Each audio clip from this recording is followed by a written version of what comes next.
A true lover doesn't follow any one religion. Be sure of that. Since in the religion of love, there is no irreverence or faith. When in love, body, mind, heart, and soul don't even exist. Become this love, and you will not be separated again. Namaste. You're listening to the Savannah Podcast. Join us on an exploration of Eastern spirituality, yoga philosophy, and conscious living for the new age. This podcast is a production of SavannahSpirit.com, the best place to shop for unique clothing, spiritual handcrafted jewelry, healing gemstones, and fair trade gifts from the Far East. Now, here's your host, Brett Larkin. Hello, Savannah family. Welcome back to the show. We are continuing our exploration of Rumi today with award-winning translator and scholar of Rumi, Shahram Shiva. And we are going to go super deep today. We're going to learn about the chemistry of sound, about quatrains, and the art of translating Rumi from Persian. So if you've ever wondered, well, what did Rumi actually sound like in Persian? He's going to be able to tell us. We're also going to talk about transformative whirling. You may have heard of whirling dervishes, but not really known what that meant or how it worked. So we're going to talk about whirling as a path to enlightenment, and Shahram's really going to break that down for us. We're also going to read aloud some Rumi poetry and discuss how we can let Rumi's teachings into our life in a more impactful way. So I don't want you to miss this special episode. As I mentioned, my guest is Shahram Shiva. He's an award-winning translator and scholar of Rumi. He's authored several books about Rumi, and he's a teacher of advanced spirituality. Now, before we go into the episode, I just want to remind you that the best way to support the show is by making a purchase on SavannahSpirit.com. And I have a really unique and awesome opportunity that's happening just in this time period where you can buy this uplifted yoga gift box. So this is a box. It's a box of a bunch of my favorite items on SavannahSpirit.com. So included in this gift box is this really beautiful baby pocket Ganesh that I love. I carry it everywhere. A crystal cleansing smudge set with some sage, a little anklet with bells on it, but they don't make noise. It's really pretty. Some lavender incense, this moonstone mini gemstone bracelet. This I wear all the time. It's white, so it just goes with everything. This box also has Himalayan bath sea salts in it. So it's really just an incredible self-care package. And it's, again, all my favorite items from Savannah Spirit that I've picked out. And it has this incredible price. So all of these products are bundled together in this special gift box. The box is usually $120, and right now it is on huge sale. It's $59. So I really encourage you to go check that out. And again, if you've never bought anything on SavannahSpirit.com, you can use that coupon code TAKE25 for $25 off anything in your shopping cart as well. So you could use that towards anything on the website, or you could use it towards this really beautiful gift box that I've helped assemble. So when you do this, you're supporting the show. So take a moment to go to SavannahSpirit.com today and poke around, and you can just search for uplifted gift box on their website. I'll also link it up in the show notes. And now let's go into our really fascinating conversation about Rumi. Shahram, welcome back to the show. It's great to be back. Okay, so we got to hear from you the kind of untold story. I know people can learn more in your book, but a little bit about Rumi's life, and it was super fascinating in the last episode. So I'm excited today for you to actually share some of his poetry with us and for us to kind of be able to dissect it with you as an expert. So I know you have a poem or two that you've picked out that you want to read us. Do you want to read the first one? Yeah, sure. So here, if people want to look up these poems, they're all available on Rumi.net, so they can just go there and look up Rumi's poems. Aloud, don't tell me the Christians are lost. Don't tell me the Jews are lost. Don't tell me the infidels are lost. Aloud, my brother, you are lost. This is why everyone else seems lost. And that's it. That's the poem. Yeah, it is a quatrain or a four-liner. And a lot of his are quatrains. Am I using the term correctly? Yeah. Actually, he has. The reason we love quatrains is because it's like they call them pearls because they are short but valuable and potent. Rumi has 2,000 quatrains and about 8,000 longer poems. So does a quatrain have a certain number of syllables in each line, sort of like a haiku or something would, or it just is 4 lines? That's the only No, form. it's a very, very specific structure. These are very difficult to compose. That's why these poems are highly celebrated in their country. They are the Persian poets in that era are the equivalent of Western classical music in the 18th, 19th centuries. They were born in an era that for just a few hundred years, 300-400 years or so, really valued poetry at an extreme high rate. The same way in Europe, the heyday of Western classical was about 250 years, where they celebrated it in a major way, and that gave birth to so many well-known Western composers. And these, what made these Persian poet stars to shine was that they operated in a time where almost everyone considered themselves to be a poet. But these were so masterful, they were basically grandmaster poets. So these 4-liners, there are various guidelines, what they call meter, associated with it, and rhyme. But the length of each line there is some flexibility to it. And then, I'm sorry if I'm going to ask you sort of silly questions, but I'm super curious. Like in Persian, right? Because these were written in Persian. Would they? I mean, do they rhyme or do they sound musical in some way? I mean, because I know that wouldn't come across in a translation to English. Yes, they do rhyme. All classical Persian poetry, without exception, they all rhyme. And they are exceedingly musical. There's actually there's a phrase that I use that's called chemistry of sound. These master, grandmaster poets, they were such experts at creating these phrases, these lines, that they would intentionally create a string of words, not always for their meaning, but for the syllables to have an effect on the listener.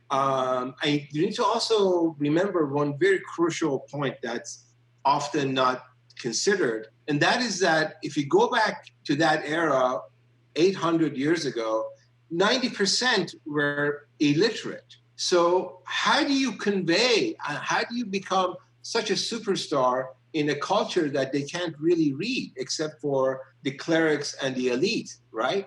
And that's because these verses were so mesmerizing, they were so hypnotic that people would just naturally repeat them and memorize them and repeat them all day while they're working in their shop or in their field or doing homework, doing like housework and things like that. So that's another factor that made these guys hugely popular, was that they were masterful at creating this intoxicating. I did a book quite a while ago called Rending the Veil. It's actually the only award-winning book on Rumi, and it was quite a task. It's available online. There are some examples available on my site on rumi.net where I actually take the reader from English to the original Persian in a 4-step method. So it allows you to read, to sound out the Persian of Rumi in a very accessible and easy way. Oh, that's so cool. And it ties into what my next question was, which is that I'm wondering, when you look at different translations and then your own translation, how much variability is there? For example, I know with Latin or Sanskrit, like each Latin word or Sanskrit word can mean, almost a dozen different things depending on context and depending on how you want to translate it. Is that similar when we look at the poetry of Rumi or the Persian language? Well, when something becomes hot, a lot of people jump on it. This is natural of how the world of commerce works. This is true with anything.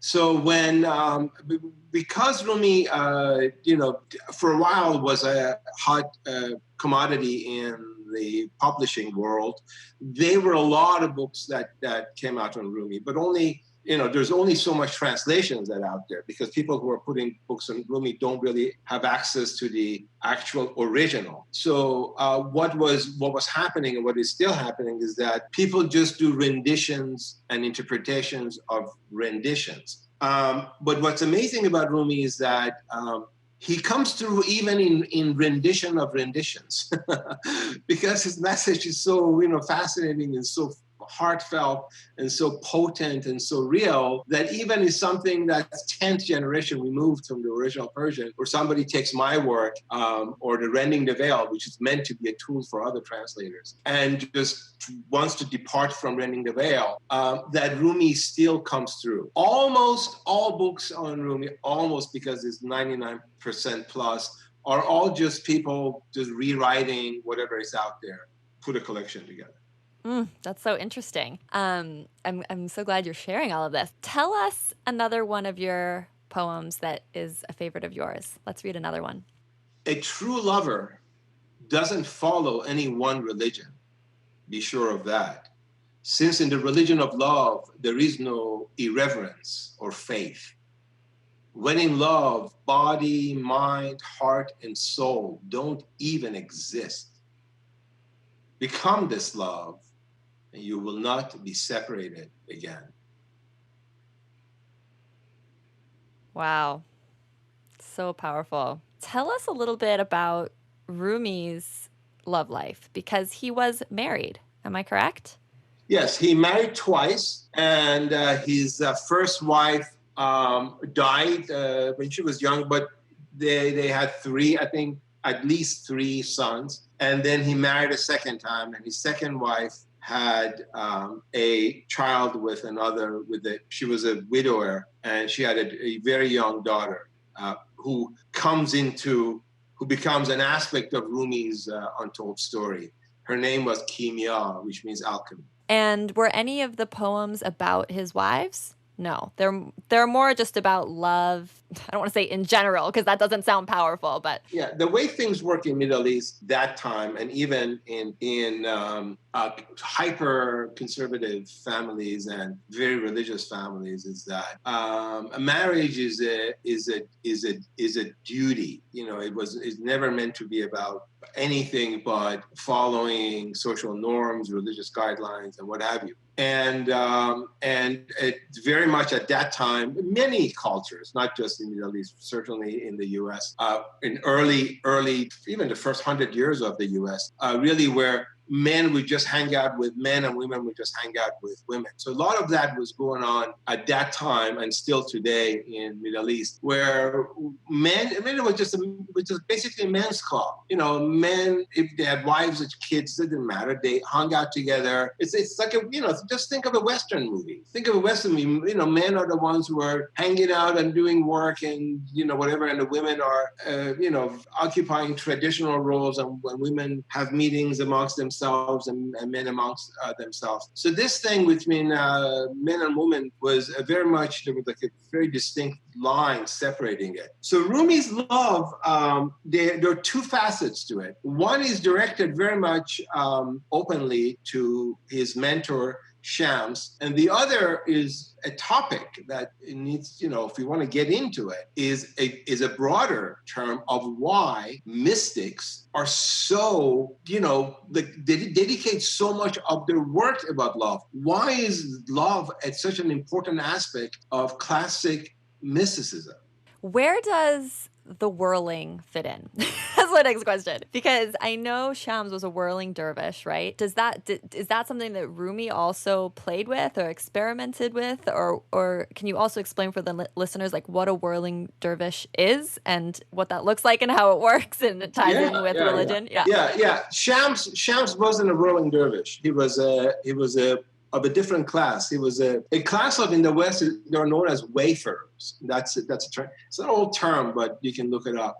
These are very high-level, powerful spiritual figures. Shams was spiritually very powerful. If he wasn't, he wouldn't have been able to maintain Rumi's attention. I mean, Shams was, like a magician grade, like in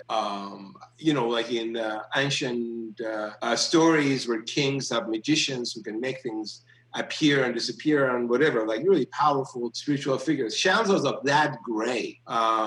So he could manifest things, he could open doors to different dimensions and so forth. So he was exceedingly powerful, but it wasn't of the whirling dervish class. That's it. There isn't, for the West, it may not matter because, I lived this life. There is distinction between different types of dervishes. And also there's a distinction between a Sufi and a dervish, which the West doesn't really care. But so Shams was exceedingly powerful, but he wasn't whirling. But what happens in the whirling, why is whirling is now associated with Rumi, is that Rumi would fall into, as he was, composing his poems verbally on the spot, right? This highly complex poems on the spot.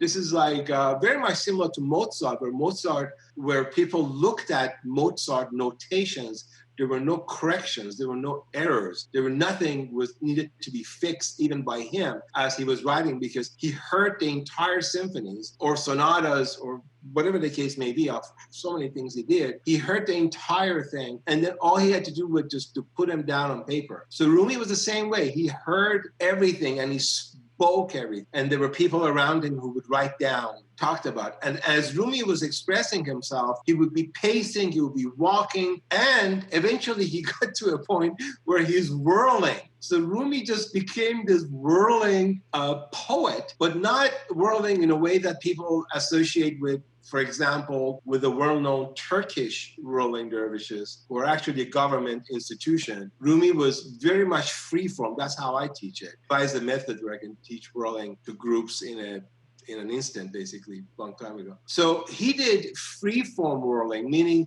almost like a form of improvisation, like improvised dancing. And he was doing all that while he was speaking these amazing poems. So that's where whirling comes from. And then when Rumi passes away, one of his pals, who he had known almost all of his life, takes over as the head of the clan. And so he becomes a successor to Rumi. And after he passes away, Rumi's eldest son, who was very much an organizer, bookkeeper type, he takes over the clan. It was his time to take over the clan.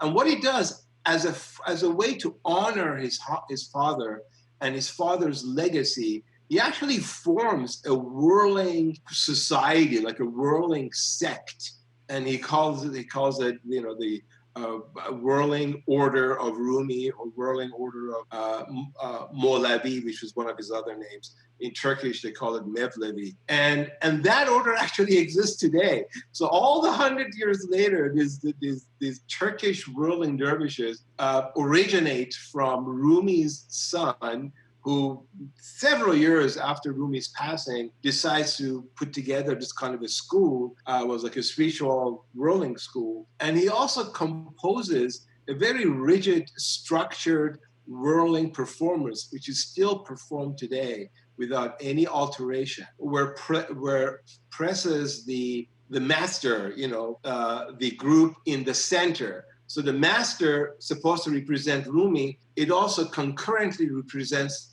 Shams, the sun, the shining sun. So the master sits or stands in the middle of the circle, and then the disciples each form basically one of the planets. So they try to recreate our solar system. So Rumi Shams combined as the masters, as a group's master, sits in the middle or stands in the middle, and each disciple becomes one of the planets, and they rotate or around themselves as a whirling, and they also orbit around this master, which is a combination of Rumi and Shams. That was an invention of Rumi's son. His name was Sultan Balad, which was clever, but that's not free-form whirling. The magic of whirling is in free-form, it's not structured. And is this something that you practice? Because from what I understand, it's almost like a meditation practice, or it's like a moving meditation essentially, right? Yes, it is. Yeah, I have done a book on it called Transformative Whirling. I devised a method a long time ago where I teach people how to whirl. I've done, I don't know, like I can't count how many whirling workshops I've done. I got Deepak Chopra whirling he used to brought me to California to do events. And when I did my whirling workshops, he really loved it. So he started doing it as a practice for himself. And then he started teaching my method to his students. I also trained Robert Downey Jr. for a movie that required him to whirl. Had a kind of an Eastern mystical element to them. It was a West American movie, but has an Eastern mystical element to it. It's very cool. It's a good option for people who, if you're struggling sitting to meditate, this could be something else to try. That's actually a very profound statement, and allow me to elaborate on it. Whirling, it is a form of what I call active form of meditation. There are other such movements, such as Tai Chi and so forth, which meaning that the movement, because it's a meditative form of movement, brings about or help to bring about a state of meditation. I call the sitting posture a passive form of meditation, because when you sit and everything is aligned, you've learned the breathing and you've learned all the techniques in meditation, then you bring about a state of meditation, maybe not. But whirling actually will bring, which is a controlled spinning, will bring almost instantly a state of meditation, and will almost instantly change your mood, will uplift your mood. In my book, Transformative Whirling, and also I have portions of it on Rumi.net under Transformative Whirling, people can read. I actually mention the benefits of it, and I offer additional information. So we'll put those links below. It's definitely really intriguing. And before we kind of let you go and close our conversation for today, I was wondering if you just had some tips for the listeners about how to best integrate Rumi into their lives. I know a lot of people listening are healers themselves, or they're yoga teachers. Maybe they're reading Rumi quotes in their classes. Maybe they just want to feel closer to him and his work. Is there something that you found works particularly well, whether it's reading one poem a night before bed or one in the morning, or just kind of like, what nuggets of wisdom do you have for people who love his work and, want to do more with it? I think that